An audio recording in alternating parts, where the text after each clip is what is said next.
Hi friends. మహాభారతంలో ఎంతోమంది యోధులు ఉన్నారు. అలాంటి వారిలో పాండవుల తండ్రి అయిన పాండురాజు కూడా ఒకరు.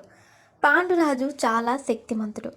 ఆయనకున్న శక్తిని చూసి స్వయంగా గంగాపుత్రుడైన భీష్ముడే భయపడ్డాడు. భీష్ముడిని భయపెట్టగలిగే శక్తి పాండురాజుకి ఎలా వచ్చింది అనే విషయాలను ఈ వీడియోలో తెలుసుకుందాం.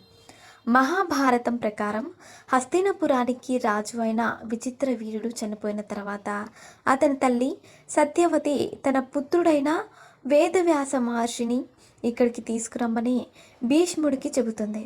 అప్పుడు భీష్ముడు వేదవ్యాస మహర్షిని హస్తినపురానికి తీసుకొని వస్తాడు. అప్పుడు సత్యవతి వేదవ్యాస మహర్షితో హస్తినపురానికి వారసులు లేరని, అందువల్ల నీ మంత్రశక్తితో తన కోడలకి పుత్రులను ప్రసాదించమని అడుగుతుంది. అప్పుడు వ్యాసుడు తన తల్లి చెప్పిన మాటకు అంగీకరించి సత్యవతి కోడలైన అంబికకు తన మంత్రశక్తితో పుత్రుడిని ప్రసాదించే సమయంలో అంబిక వ్యాస మహర్షిని చూసి భయపడే కళ్ళు మూసుకుంటుంది. అందువల్ల అంబికకు కళ్ళు లేని ధృతరాష్ట్రుడు జన్మిస్తాడు.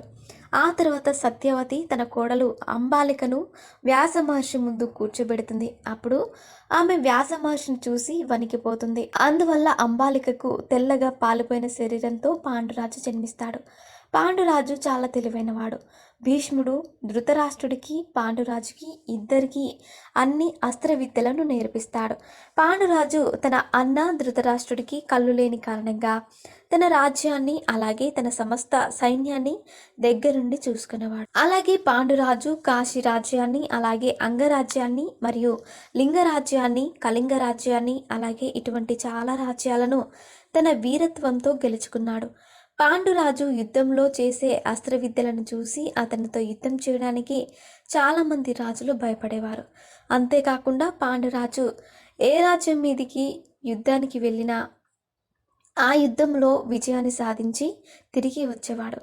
అలాగే పాండురాజు ఎప్పుడూ తను రాజ్యాధికారాన్ని సంపాదించాలని అనుకునేవాడు కాదు. కానీ అతని అన్నయ్య అయిన ధృతరాష్ట్రుడు మాత్రం హస్తినపురం రాజ్య అధికారాన్ని తానే చూసుకోవాలని అలాగే తన పిల్లలకే ఈ రాజ్య అధికారం దక్కాలని అనుకునేవాడు. పాండురాజు తన అన్నయ్యకు రాజ్య విషయాలలో సహాయం చేసేవాడు. అలాగే పాండురాజు రాజ్యపాలనలో హస్తినపురంలోకి ప్రజలందరూ ఎంతో సంతోషంగా ఉండేవారు. పాండురాజు కుంతీదేవిని అలాగే మాద్రిని వివాహం చేసుకున్నాడు. ఒకసారి పాండురాజు తన భార్యలిద్దరితో కలిసి వేటాడటానికి అడవికి వెళ్తాడు. అలా వేటాడుతున్న సమయంలో పాండురాజు 2 జింకల సంభోగం చేసుకున్నప్పుడు వాటిపై తన బాణాన్ని వేస్తాడు. కానీ ఆ జింకల రూపంలో ఉంది ముని దంపతులు. అప్పుడు వారు పాండురాజుని నువ్వు కూడా నీ భార్యలతో సంభోగం చేస్తే నీ ప్రాణాలు పోతాయని శాపాన్నిస్తారు. అప్పుడు పాండురాజు తన రాజ్యాన్ని తన అన్నయ్యకు అప్పచెప్పి తన భార్యలతో కలిసి అడవిలోకి వెళ్ళిపోతాడు. ఇప్పుడు పాండురాజు తనకు పిల్లలు పుట్టారని బాధపడుతుంటే కుంతిదేవి తనకు దుర్వాస మహర్షి ఇచ్చిన వరం గురించి చెబుతుంది. అప్పుడు కుంతిదేవి పాండురాజు అనుమతితో యమధర్మరాజు ద్వారా ధర్మరాజుని అలాగే వాయుదేవుడు అనుగ్రహం ద్వారా భీముడిని అలాగే ఇంద్రుని అనుగ్రహం ద్వారా అర్జున్ని పుత్రులుగా పొందుతుంది. పాండురాజు తన పుత్రులతో అడవిలో చాలా సంతోషంగా ఉంటాడు. ఇది చూసిన పాండురాజు రెండవ భార్య తను కూడా బిడ్డలను పొందాలని అనుకుంటుంది. ఈ విషయం తెలుసుకున్న కుంతిదేవి తనకు దుర్వాస మహర్షి చెప్పిన మంత్రనే మాద్రికి చెప్తుంది. అప్పుడు మాద్రి అశ్విని కుమారుల ద్వారా నకుల సహదేవులను పుత్రులుగా పొందుతుంది. ఆ విధంగా పాండురాజుకు 5 పుత్రులు పుట్టారు. వారే పంచపాండవులు. ఒకసారి పాండురాజు తన భార్య అయిన మాద్రి అందాన్ని చూసి ఆమెతో శృంగారంలో పాల్గొంటాడు. అదే సమయంలో పాండురాజు మునిశాపం కారణంగా చనిపోతాడు. అప్పుడు మాద్రి తన కారణంగానే తన భర్త చనిపోయాడని, తన భర్త చితి మీదే తను కూడా సజీవ దహనం అవుతుంది. పాండురాజు చనిపోయిన తర్వాత కుంతిదేవి తన పుత్రులను పెంచుతుంది. ఒకసారి కుంతిదేవి తన పిల్లలను తీసుకొని హస్తినపురానికి వస్తుంది. కానీ పాండురాజు పుత్రులంటే ధృతరాష్ట్రుని కుమారులకు ఇష్టం ఉండేది కాదు. వారితో ఎప్పుడు గొడవ పడుతూ ఉండేవారు. భీష్ముడు పాండురాజు పుత్రుడైన ధర్మరాజును హస్తినపురానికి రాజును చేద్దామని అనుకుంటాడు. కానీ దానికి ధృతరాష్ట్రుడు ఒప్పుకోడు. తన పుత్రుడైన దుర్యోధనుడే హస్తినపురానికి రాజు అవ్వాలని అంటాడు.